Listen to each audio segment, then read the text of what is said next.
প্রথমেই থাকছে বিএনপির সঙ্গে ইউর ইলেকশন এক্সপার্ট টিমের বৈঠক। এই নিয়ে প্রতিবেদনে থাকছে বিস্তারিত। এবার থাকছে বাংলাদেশে সুষ্ঠু নির্বাচন বাধাদানকারীদের বিরুদ্ধে ভিসা নিষেধাজ্ঞা আরোপে আজ থেকে ব্যবস্থা নিচ্ছে যুক্তরাষ্ট্র। এই নিয়ে প্রতিবেদনে থাকছে বিস্তারিত। এরপর থাকছে নির্বাচন নিয়ে ফরেন পলিসির রিপোর্ট, বাংলাদেশের সম্ভাবনা স্নান হয়েছে। তারপর থাকছে টিআইবির বিএনপির দালাল বলছেন কাদের। এবার থাকছে আরো 4 মামলায় আমির খসরুর জামিন। সর্বশেষ থাকছে বনজ কুমারের মামলায় সাংবাদিক ইলিয়াসের বিচার শুরু। শুনলেন শিরোনাম, এবার বিস্তারিত। পুরো খবরটি দেখতে সাথেই থাকুন।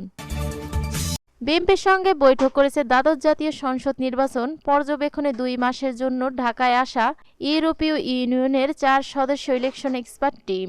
বিকাল 5টায় ভার্চুয়ালি শুরু হয়ে সন্ধ্যা 6টা 20 মিনিটে শেষ হয়। বৈঠকে বিএনপির প্রতিনিধি দলের নেতৃত্ব দেন দলের স্থায়ী কমিটির সদস্য ডক্টর আব্দুল মুহিন খান।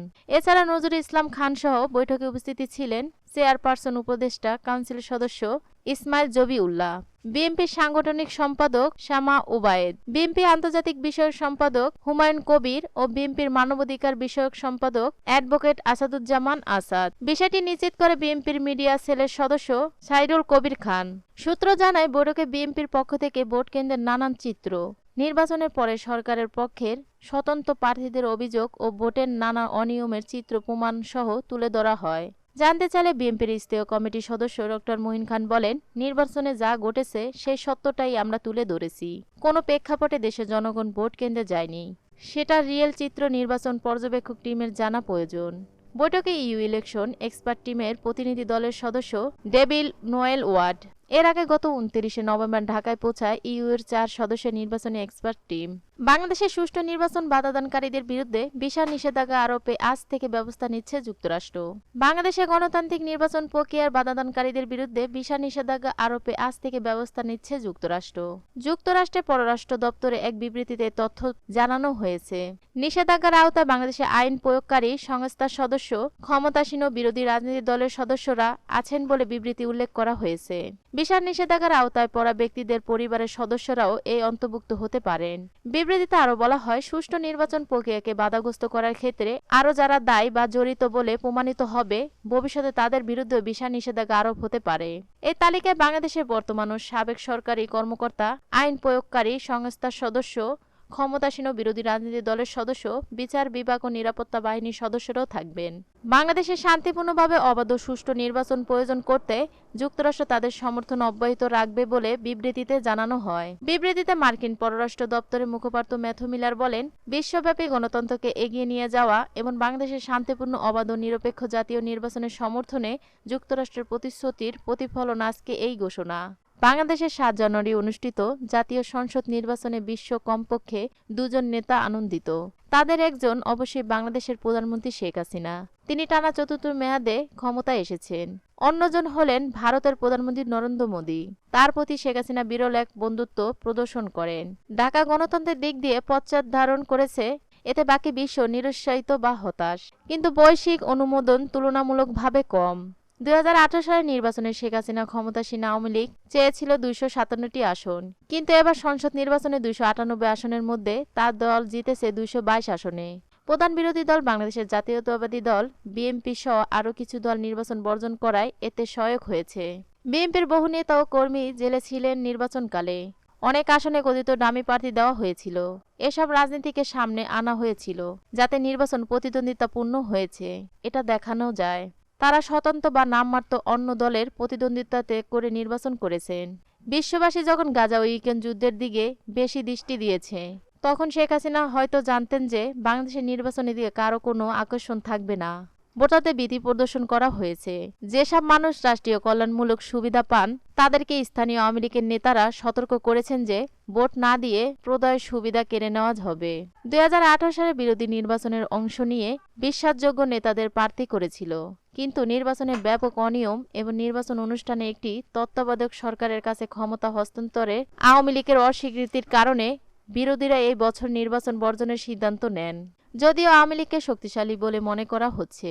নির্বাচনে ভোট পড়েছে শতকরা মাত্র 40 ভাগ। 2018 সালের নির্বাচনের তুলনায় এই হার অর্ধেক।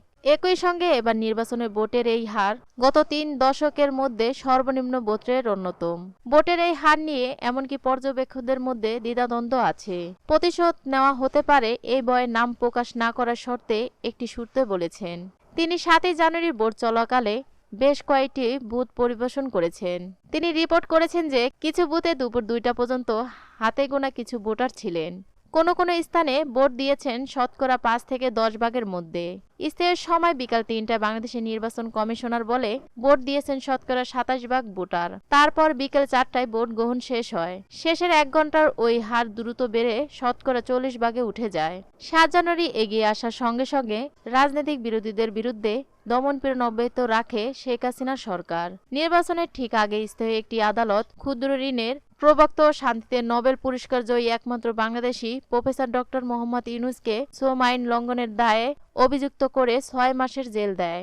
এই মামলায় আপিল করতে পারবেন ইউনূস। এই সময় তিনি বিরোধী রাজনৈতিক দল গঠনের মাধ্যমে রাজনীতিতে প্রবেশের চেষ্টা করেছিলেন। শেখ হাসিনা তাকে গরিবের রক্তচোষক হিসেবে আখ্যায়িত করেছেন।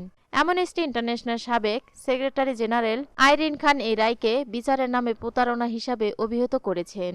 নির্বাচনে বেশ কয়েক মাস আগে যুক্তরাষ্ট্র বাংলাদেশে আক্রান্ত ব্যক্তিদের বিরুদ্ধে ভিসা নিষেধাজ্ঞা আরোপ করে, যারা গণতান্ত্রিক প্রক্রিয়াও বাধাগ্রস্ত করেছেন বা এতে জড়িত ছিলেন বলে যুক্তরাষ্ট্র মনে করেছেন। তাদের বিরুদ্ধে এই নিষেধাজ্ঞা আরোপ করে। এর মধ্যে আছেন আইন প্রয়োগকারী সংস্থা, ক্ষমতাসীন দল এবং বিরোধী দলের নেতারা। নির্বাচনের পর যুক্তরাষ্ট্র পররাষ্ট্র মন্ত্রণালয় বলেছে এই নির্বাচন অবাধ ও সুষ্ঠু হয়নি। এখন সামনে অগ্রসর হতে উভয় সংকটের মুখে যুক্তরাষ্ট্র। তাকে অবশ্যই বিবেচনা করতে হবে যে তাদের নিজস্ব কূটনীতিকরা সমালোচনা করেছেন এমন একটি নির্বাচনের নেতা নির্বাচিত হয়েছে বাংলাদেশের সরকারে। অন্যদিকে ইসলামপন্থী অগ্রবাসীদের দমনে ঢাকাও যে সমর্থন দিয়েছে তার প্রশংসা করে ওয়াশিংটন। নির্বাচনের ফল নিয়ে হয়তো সন্তুষ্ট ভারতের প্রধানমন্ত্রী নরেন্দ্র মোদী। তার প্রয়োজন আঞ্চলিক অংশীদার, বিশেষ করে চীনের সঙ্গে সহযোগিতার মুখে পড়ে তা আরও বেশি প্রয়োজন। 2019 সালে পুলওয়ামা হামলায় কমপক্ষে 40 জন ভারতীয় সেনা সদস্য নিহত হন। তারপর থেকে পাকিস্তানের সঙ্গে ভারতের সম্পর্ক আরও খারাপ হয়েছে। এমন খারাপ হয়েছে যে তারা সশস্ত্র যুদ্ধে লিপ্ত হতে পারে। বছরের শুরুতে ভারতীয় দ্বীপপুঞ্জে নরেন্দ্র মোদীর একটি অবকাশ যাপনকে কেন্দ্র করে মালদ্বীপের সঙ্গে কূটনীতিতে উত্তেজনা সৃষ্টি হয় ভারতের। তা শেষ হয়েছে।